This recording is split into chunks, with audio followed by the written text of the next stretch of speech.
Hello, howdy, hi, everybody. Hello. As welcome to my edition of We Read Allegedly, where sometimes we read our books on time, and sometimes we destroy ourselves to make sure that we don't earn the disappointment of our friends' mothers. My name is John, and I am driving this week's episode of We Read Allegedly, and with me are my two femme fatale friends. I don't know how to say this without sounding awful. Hey, Squid, why don't you say hi? Hi, where are you driving us today, John? off a ledge, apparently. I get car sick. So I'm also stuck on my chair.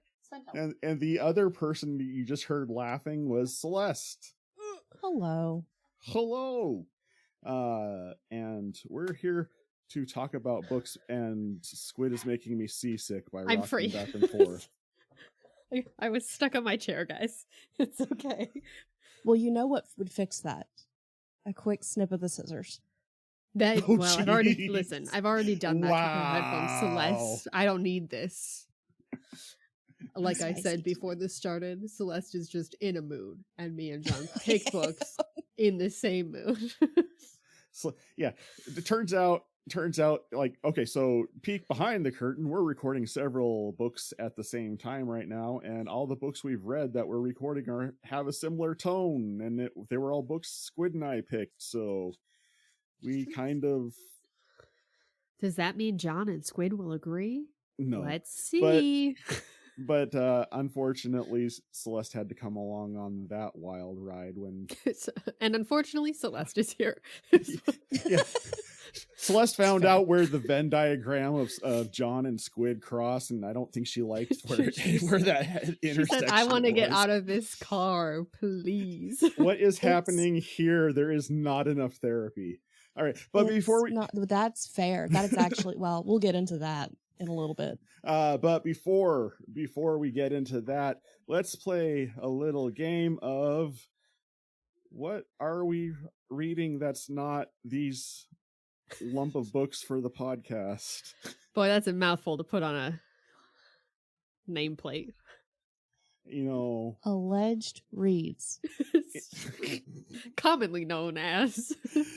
We need to clip that little audio snippet of play it every time. Celeste saying it with that amount of chipper disgust in her voice.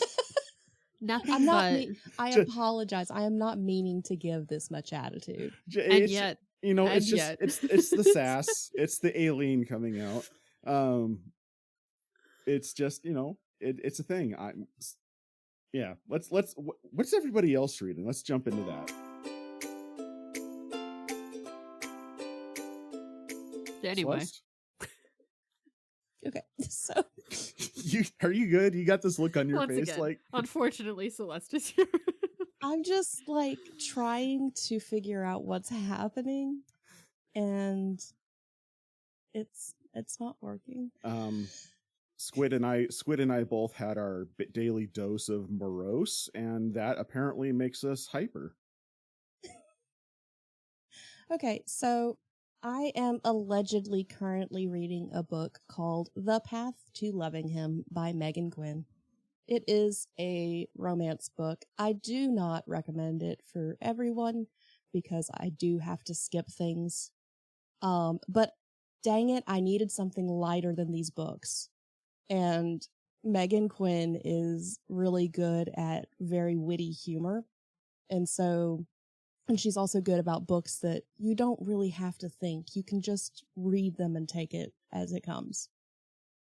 So, when you first said the title, I thought you were about to say when you first said the title, I thought you were about to say you were reading like a book on marriage. I am also reading a book on marriage. I just wasn't going to bring that one up. No. The title just seemed very much like, and here's my 6 steps to loving my husband. Exactly. No. See, yeah, when she said, when I heard, you know, I was more thinking like my 13 reasons or something like that. 13 reasons why? Yeah. I'm like, wow. I mean, it fits the tone of the books that we read. No. I needed a break, John. Remember what she said? Happier? Legitimately, if you were to look at my my list of books on Goodreads right now, as soon as the computer loads. I have several Spy Family manga that have just been there because I've been slowly reading through them. Dallas and I've been reading the Graveyard Book. I'm reading The Hunger of the Gods. I'm reading 2 books that are basically theology books. One is about marriage called Catching Foxes. Highly recommend. And then the other is called Missions in the Age of the Spirit, which is a look at the historical missions thing. And then we read these books. So I needed something light. Dang it. No, that's fine. I was just like, wow, because that's where my mind went. But then you went to clarify, so I wasn't trying to draw that out of you. What about you, Squid? Wow, that was a good voice crack. Someday puberty will be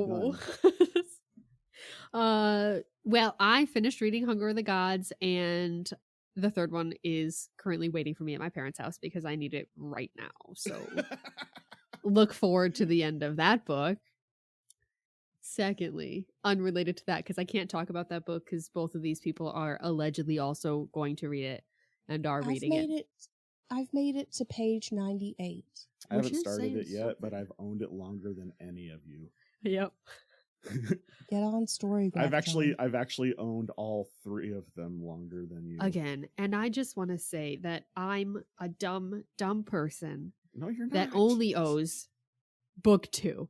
I only own book 2 because when Barnes & Noble was going out of business and everything was 50% off, in my brain I went, oh, I've got to read book 2. I'll buy that. Instead of saying, why don't I buy the set when it's all 50% off? You know, we all have our moments. Who's to say? I don't know. Anyway, other than Hunger of the Gods, I just finished reading/listening to the 1619 Project, which was very good and very informative, and I highly suggest it. So it's that sounds familiar, and I'm trying to figure out why. Yeah, so it's very recent. It came out in like 21, and it was based or an expanded collection after a New York Times special about the same thing. So it's essentially about 1619, the year in America when the first ship of enslaved people came from Africa.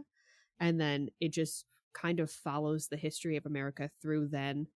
Just a collection of essays, fiction stories, and then like poems all written by African Americans outlining like various parts of American history and Black history and all kinds of interesting tidbits and facts. And it was very good. There were some parts I was a little less inclined to enjoy, but for the most part, I thought it was very like, I don't want to say tempered because it wasn't like toned down, but it wasn't like smacking you in the face the whole time to be like, and then all white people are to blame for this. It was just giving a very honest look at like American history and how we got where we are and how we should all know about that and think about it sometimes. Yeah, for some reason when you first were talking about it, my brain kept transposing the numbers, and I kept thinking 1916, and you're like, the first slave ships to come to the United States in 1916. I'm like, it's like, whoa. Was my history teacher wrong? Possibly. Probably, because I bet you they didn't talk about 1619. Because most people don't talk about pre-America and how it was already, started then. Very good. The audiobook was delicious. The audiobook was wonderful. I am 100% for using culinary descriptors for other medium. It was I do it quite a bit. Delicious. There's a story that you can describe as just being unctuous or thick or meaty. Yeah, it was meaty. I will say that again. I don't think delicious is the word that I wanted to use, but it's the one that came out of my mouth. Robust. But it was very robust, but the audiobook is also almost all of the essays and stories and poems are read by the authors of those essays, stories, and poems. I love that. And then like there is the nonfiction bits through the middle that trace the history that are all written by like the woman that started the project. And then just a few where the authors or whatever are either currently not living or I just think we're not wanting to read their own work. So they're read by other people. But very good. As a connoisseur of audiobooks, I will say it is amongst one of my favorite things to have an audiobook that's read by the author. Just because anything that or pretty much anything read by the author, not necessarily a book, but like an essay or a poem or whatever, just because they understand the inflection that needs to go behind each line typically.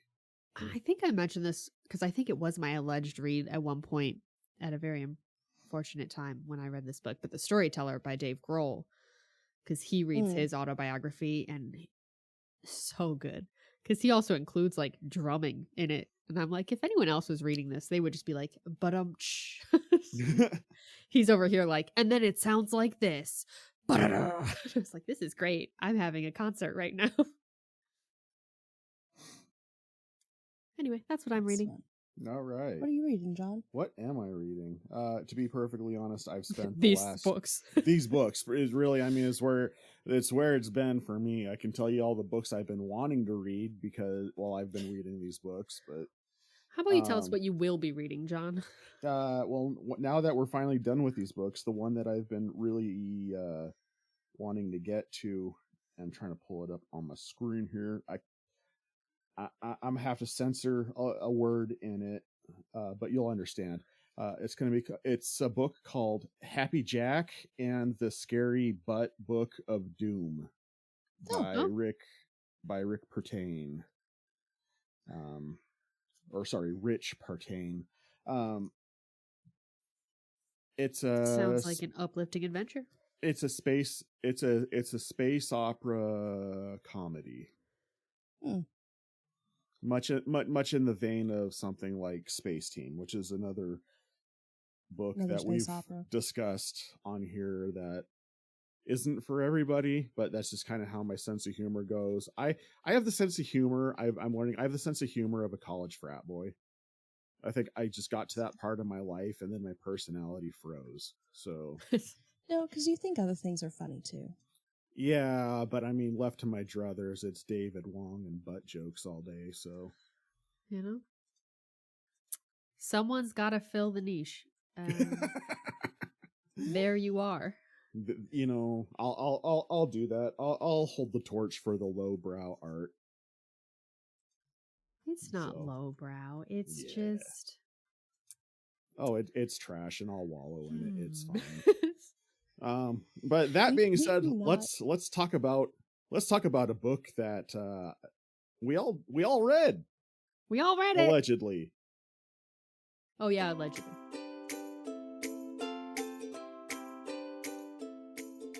All right, so this episode we read Devil in Silver by Victor LaValle, and we read the back of the book, so I'm going to read that to you without my glasses on, so if I stumble on words, I apologize. Pepper is a rambunctious big man, and suddenly the surprised inmate of a budget scrap mental institution in Queens, New York. He's not mentally ill, but that doesn't seem to matter. On the first night, he's visited by a terrifying creature who nearly kills him before being hustled away by the hospital staff. It's no delusion. The other patients confirm that a hungry devil roams the hallways when the sun goes down. Pepper rallies 3 other inmates in the plot to fight back. Dory, an octogenarian schizophrenic, Coffee, an African immigrant and severe OCD, and Lochi, a bipolar teenager girl. And that's what we got. So let's talk about... Sometimes I forget that I don't read the book jackets before I read books, and I'm always surprised on what they say. Right? Like, is that what I was reading? Also, you're just going to give that away? Page 1? Weird. You know, even having known that, like all the theories I came up with when I was reading this book ended up being wrong anyway. Hey, I'd like to submit that I made a theory on, because you told me to take notes, so I did. You can see on my screen I left little notes in there. You left quite a few notes. Yes, I did. You did better than I did. And page 23, I did predict the book. And it's that Bastide Spoiler is the bad alert guy. for everybody. That what? Bastide is the bad guy. Bastide? Yeah. Bastide. Okay. Oh, I get it. I see what you're saying. This was based solely on the line from Dory that said, "That's where the buffalo roam." Yeah. And I underlined it and went, "It's gonna be Bastide." And was I wrong? No. Well, it was a minotaur in a leather jacket. So was not. Spoiler alerts, guys. That's an upcoming episode of We Read Allegedly, though.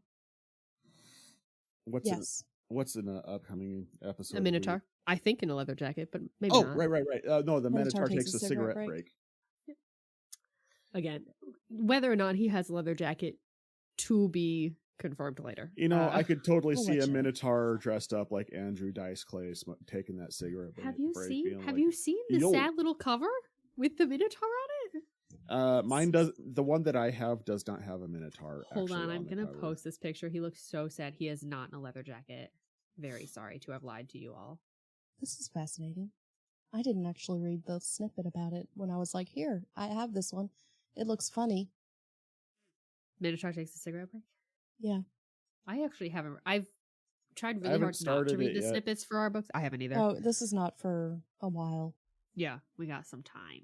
I have but I started doing something on this round of books where I've stopped for the books that I'm not picking. I've stopped reading what the books are about, and I'm going in 100% blind. And so when we get to the next two books that are going to be coming up, which for the listeners out there, that's going to be Wise Blood and The Long Walk. By Flannery O'Connor. By Stephen King. Actually, let me, as I have just pulled up the list, The Minotaur Takes a Cigarette Break is the book you will have to read next. So there you go. So we read this book. We're also, you and I both, John, are not reading dust covers before we go into books that we didn't pick. Oh, right. And on I did it specifically on these books, and I found that it's kind of enhanced the book judging process for me, because if I go into a book and I'm like halfway through it and I'm like, I still don't know what's going on here, then I think that's going to be a problem with the author. Like, if I have to know what the book's about before I read the book, then I think that's going to be problematic for how an author writes. So it's kind of revealed this whole different way of approaching reading. It almost feels like I'm playing New Game Plus with reading. Yeah. See, in the way that I do it is I look at it and go, yeah, that's interesting, and I check and make sure it's something okay for me to read, and then I forget. I do my best now to check the content warnings just to make sure. Yeah, that's a bad one on me for this one, guys. Sorry about that. One content warning for The Devil in Silver, bringing it back to the main, bringing it back to the main book at hand. There are two scenes in this book that Celeste and I don't know if Squid did or not, and we're not going to announce it whether or not, because quite frankly, it doesn't matter. I loved every minute of it. Oh, well, there you go. No, it was the whatever weirdest. Your discretion is. We skipped two scenes in this book because they were a little bit more explicit than we really cared for, some of us. So yeah, and you don't miss much by skipping. It's the most out of place interruption in the story. It was, we were talking before we got on about modern day television and how that seems to pop up in every show now. That's what it felt like in this book, when all of a sudden I was like, what is happening? Yeah. Why are we taking a little break for this? It was super off the wall. So to have it happening. I feel like over the course of a chapter, we introduced a character, fell in love with them, and took them to bed. And this was more than halfway through the book. And I was like, what is going on? And I read romance and romantasy, so if I think it's fast for a book.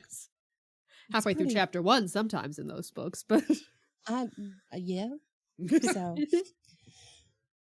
So yeah, when Celeste read this book faster than I did, so when she was just like, why are they, and I'm like, oh, sorry guys, because I'm typically the safe person to get a recommendation from, because I yuck out of most of that. So I think I did comment on it too, but I read it a while before I think I finished it a week and a half or 2 weeks ago. Oh yeah. And I remember getting to that scene and posting something and just being like, what is happening? Why am I reading this?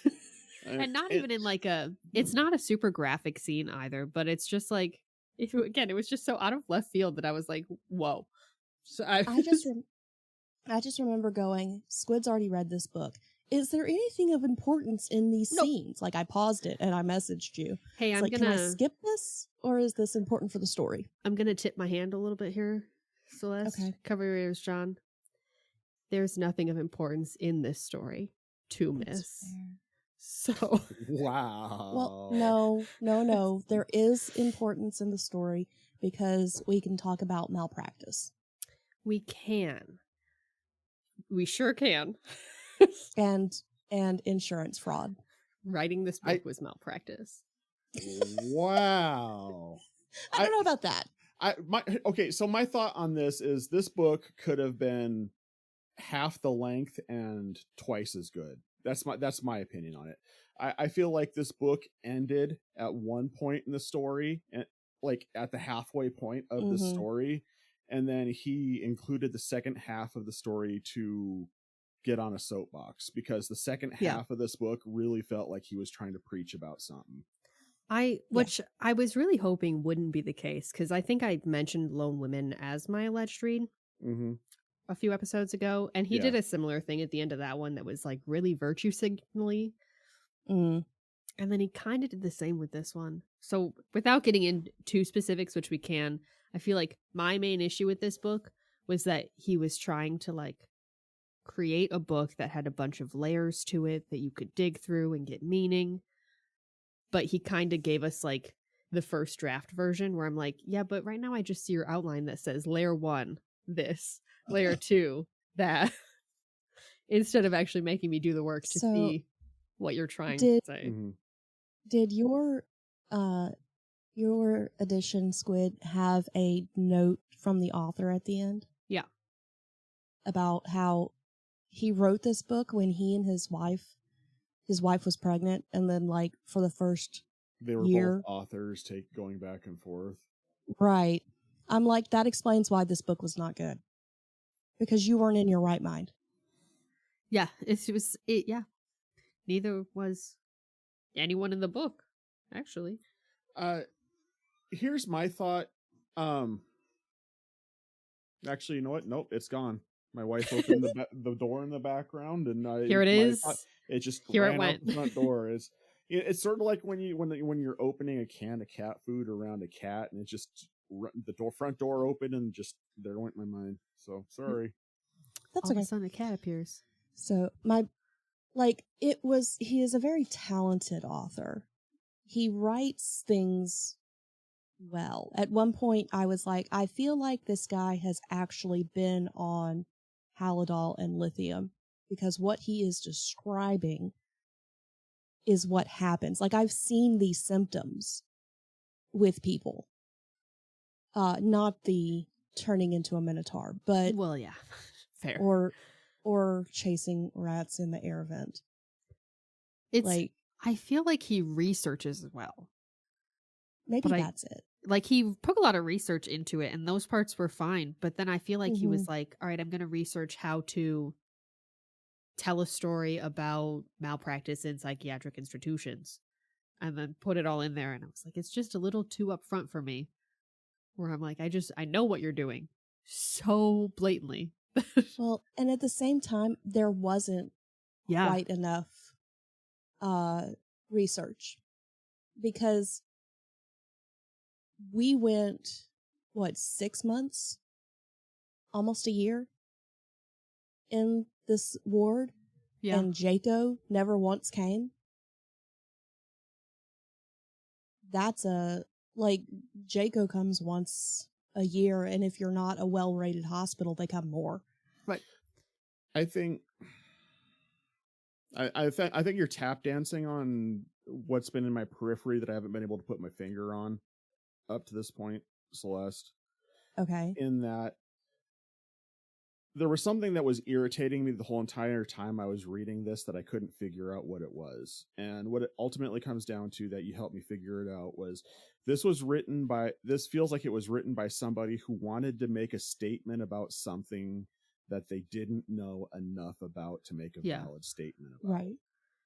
Like, I'm not saying that things like this couldn't have happened, but I am saying that you would not be able to keep a patient in a stairwell for spoiler alerts, by the way, year because Jaco would have been in there. Mm-hmm. Like, you have Jaco, you have what's the other one? There's another one that does hospitals and labs, and I'm only aware of Jaco because that's the big credential that hospitals want. Like, I feel like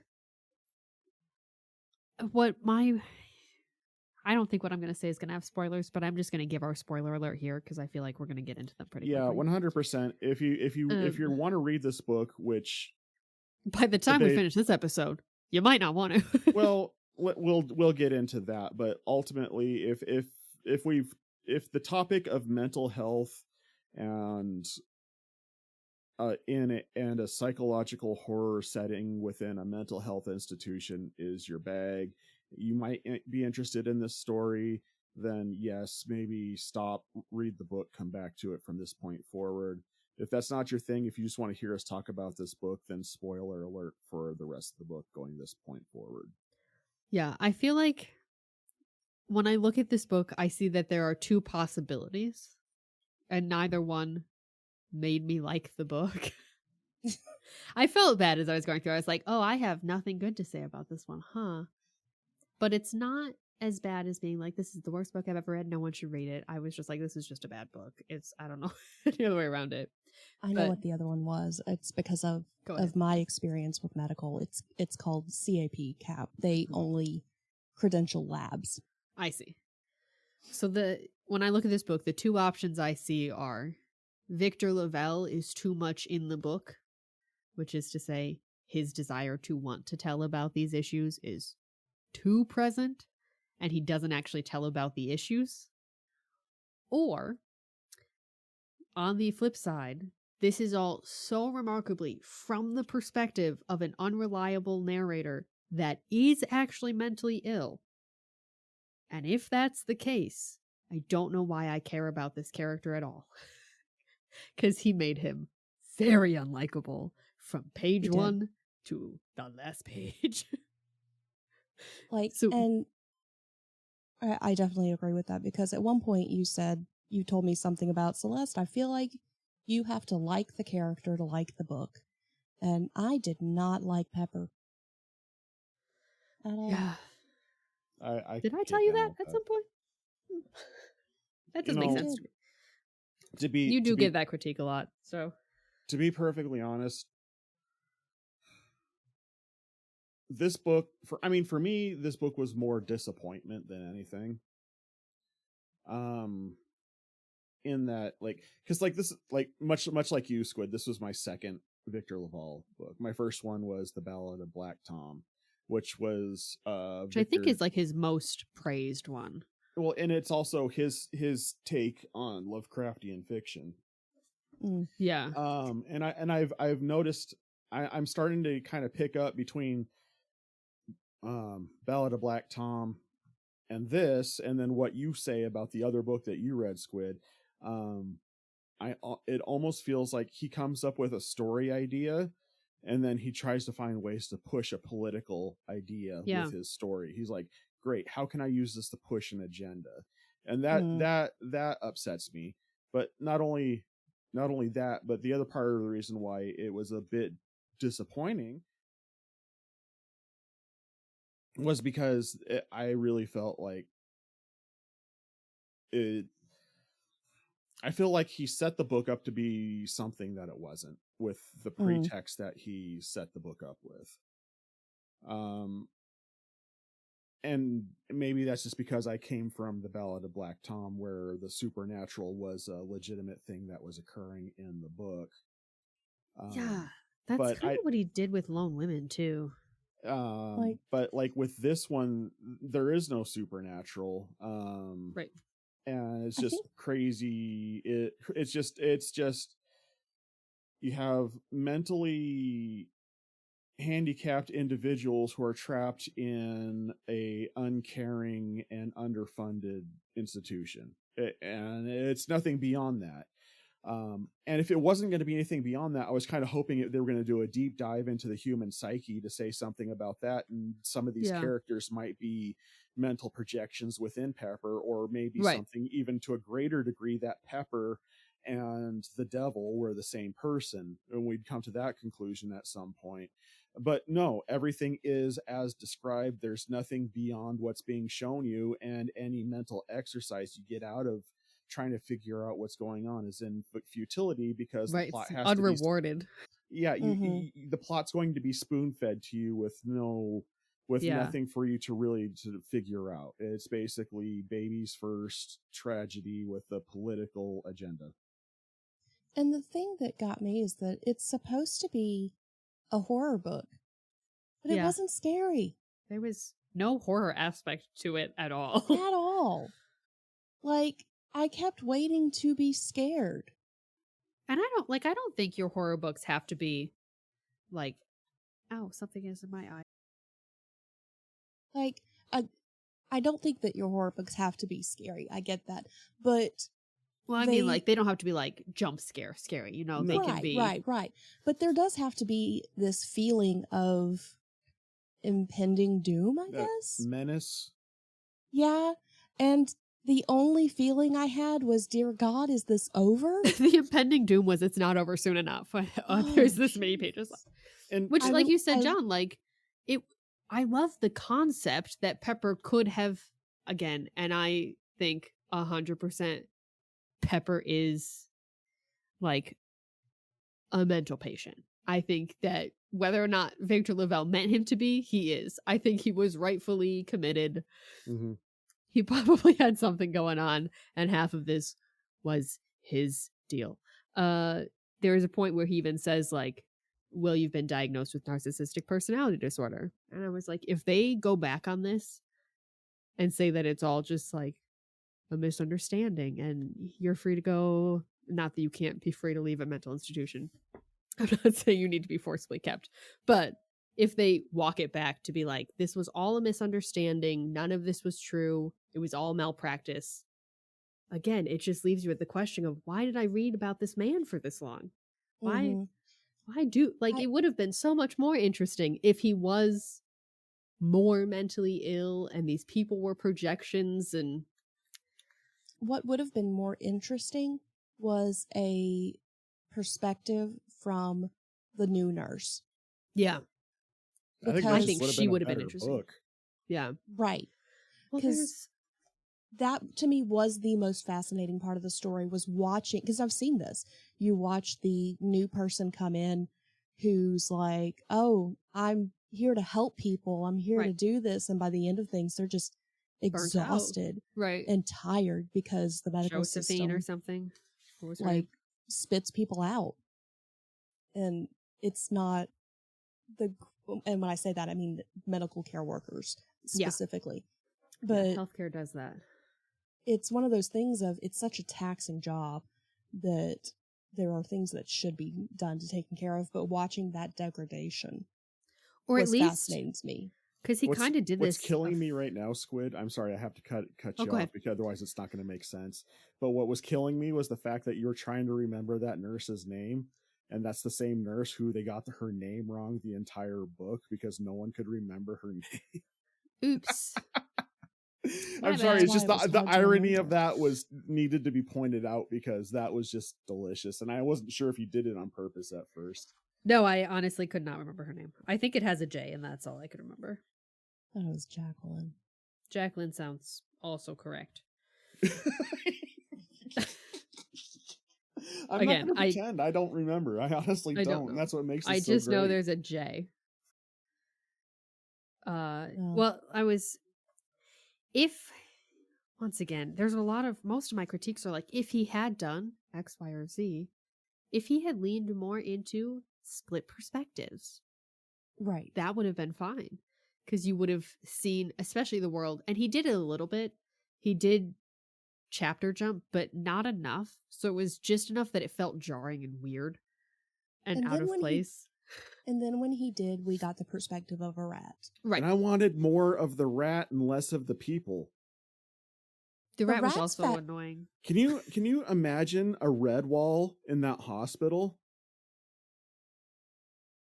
I did have a funny note about the rat though, in which it wrote on underlining LeClaire is the name of the rat, and the line said, "But today LeClaire the rat was going to change." And my note was, "This just in: rat better at righting wrongs than changing than the main character." Just true, because this man did not develop any kind of character growth. That's what they were trying to, and I think that's what Victor failed to do.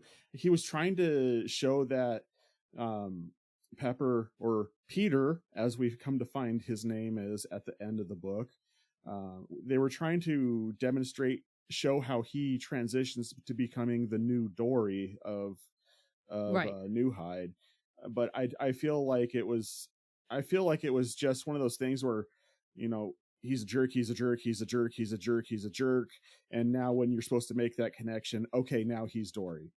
But he's also, and again, it's one of those things, like if he leaned in more, I would have liked it, because even him taking over Dory's role, especially when you get you've been diagnosed with narcissistic personality disorder, can make sense. Because it can be like, I want to be the first face they see. I want these people to depend on me. No one depends on me enough. He wanted to be, quote unquote, helpful, but he really just wanted to do what he wanted for people the whole time. But the other writing note that I really disliked, aside from, again, the weird changing perspective, not enough to make it feel like it was a split perspective book, is this man used second person too much. And I hated every time he did it. Second person is so jarring to read in a book. So jarring.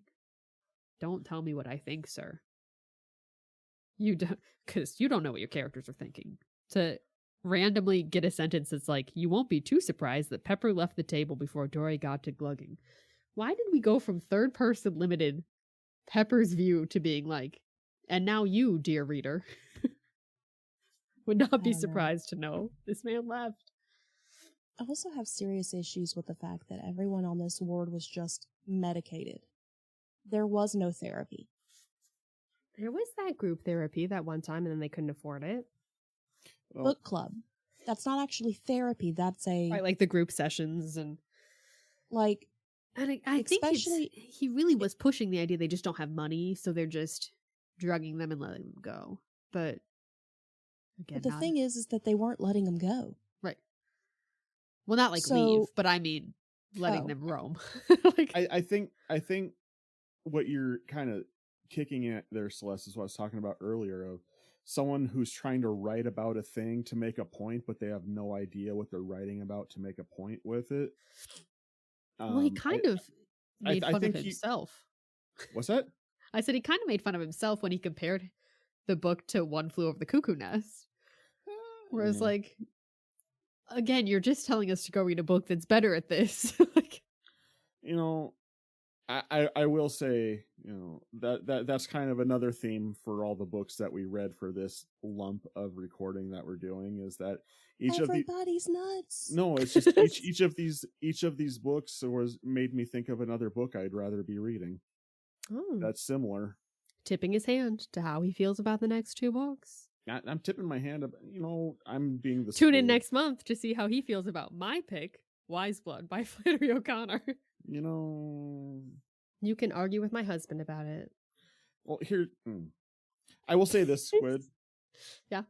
you have changed how I view books more than anybody else has by making me read Francis Schaeffer, because now I can identify when now I have the ability to be able to identify that this is a good book, but I don't enjoy it, versus this is a bad book and I do enjoy it, or this is a bad book and I wish I enjoyed it in this case. Right.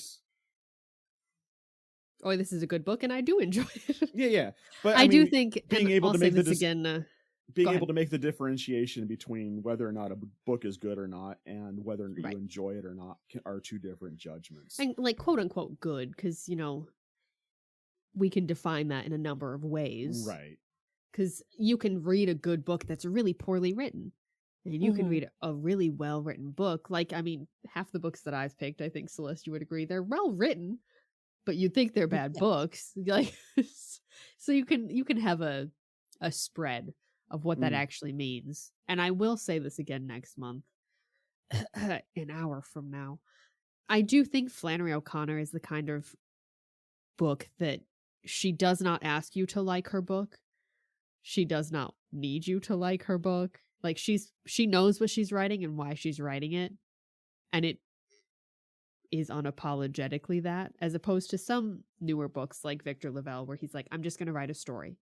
Like you can tell when you read a book by Flannery O'Connor, she ain't just writing a story. She's like, I've got things to say. Show up or don't. I don't know. So I don't know. I mean, Celeste is like, we'll tune in next month when I debate with Squid heavily about this. But okay, so let's kind of wind it down on. Everyone, calm down. No. I mean, just on old Vic here. Let's go ahead and tune this down, because I think we're eager to get on to the next book. But in as far as final thoughts on this book, I will say I think between the report that I get from you, Squid, on the other book and the trajectory I see it taking from Ballad of Black Tom to this, I think this probably will be my last Victor LaValle book. I see a trend of virtue signaling that I find to be a little bit disingenuous, and I don't enjoy it. And it's not necessarily even what he's trying to virtue signal about, because he makes some points in this that I would go as far as to say is, yes, I would agree with that to a degree. But the way he makes them, it's just prying someone's mouth open and cramming something down your throat there's chapters in this, like there's literal chapters in this book that have nothing to do with the narrative. It's just him writing an essay about whatever, just to make sure that you read this essay before we go into the next. It almost like now a paid advertisement for my political agenda. And it does read that way, which is why I'm like, it feels so thin. I don't want to read a book and hear the author telling me his opinion. I don't mind reading a book where the author is heavily opinionated. I like when there's strong messages, but if it's so thinly veiled that I'm like, oh, and now Victor's talking to me again. If it's not an essay, we've got a problem. Something's wrong. So, I don't know. I feel like this is a lot of wasted potential, basically, and I wanted to like it. I saw there were parts of it where I started to enjoy it, and then someone started monkeying with it, and I stopped enjoying it. And I was, all right. Yeah. So, how about you guys? Any final thoughts for y'all on this? Don't read it. Wow, I would say you really did not enjoy this book, did you? I liked it better than Sharkheart. And that's not saying much. That is a low bar.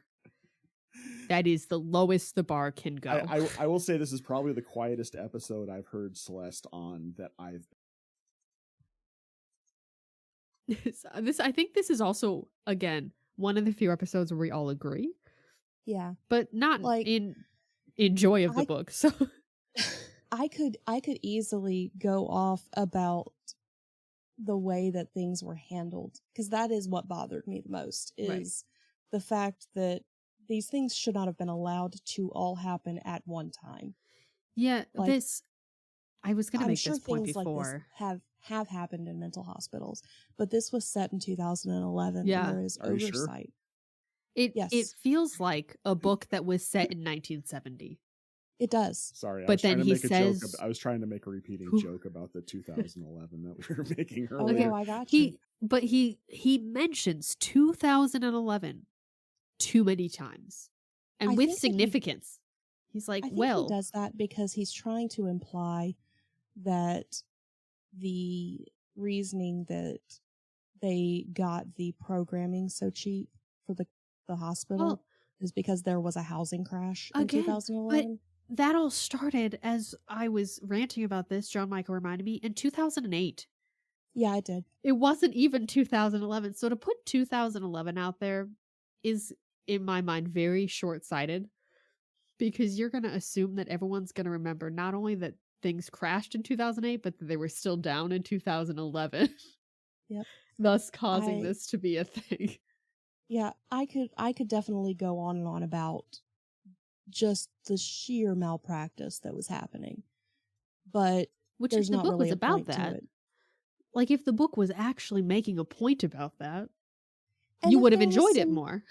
If there was some resolution. Yeah. Like, not just oh, well, the hospital's covering their butt, which we all know hospitals do. Right. Like, if there was actually we've changed. The last 10 minutes was really just like, and put it all under the rug. Oh yeah, the last end one was the end of the book was 100% Deus Ex Machina, and then they lived happily ever after at the end. Right. And then everything got good. What? Excuse me? People died violently. What? A man literally had his stomach ripped open for a key. Yeah, that was a wild scene. Anyway, this is my first 2-star rating of the year, and maybe my only you one. gave it 2. I didn't want to burn it. I forget my rating system. I have one somewhere, but I feel like 2 was mandatory based on how I arbitrarily set up my rating system this year. Fair enough. I gave it 3 because it was very well detailed. 3 out of how many? 5. Okay. But he is a talented writer. And I will say I gave Lone Women more.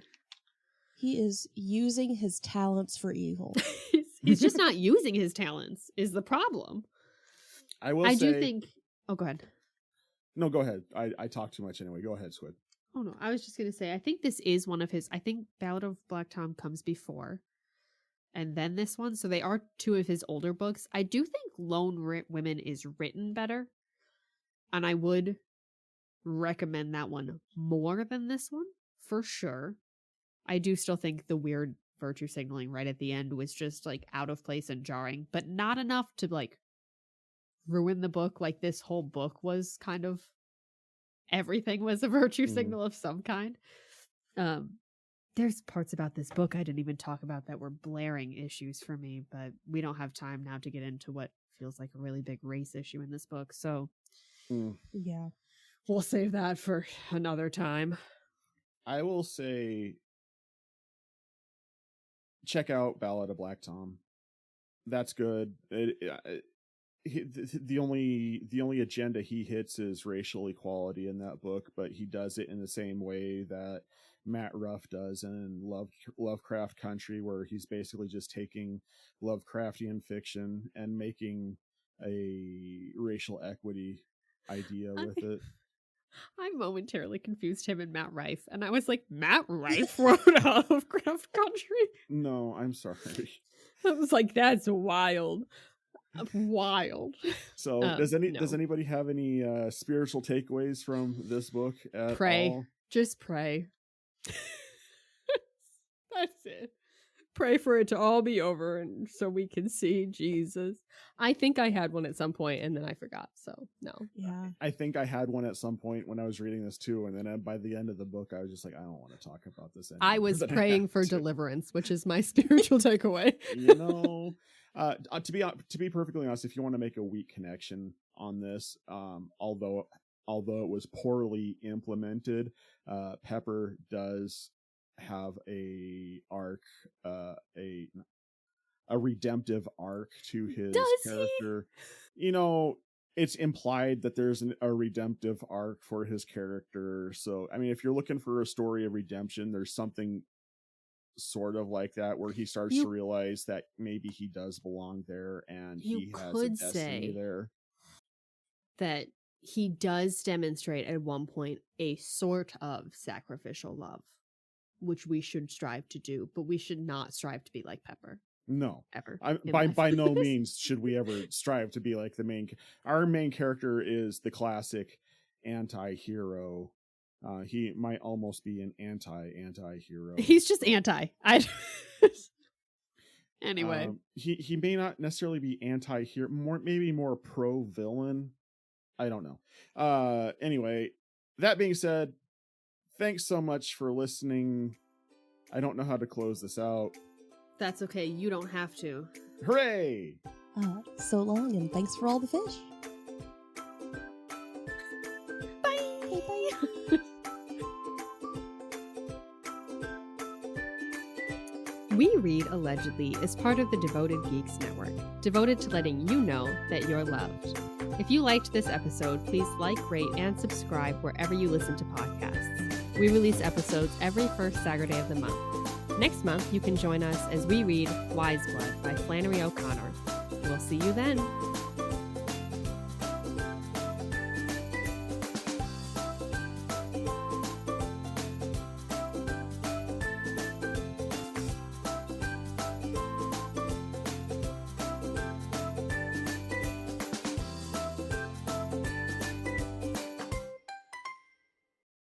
Celeste. Hey, we don't have rules here.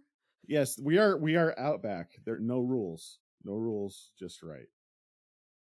Actually, there is rules. The one rule is that there are no rules, because if you did not state that, it would be a self-defeating statement.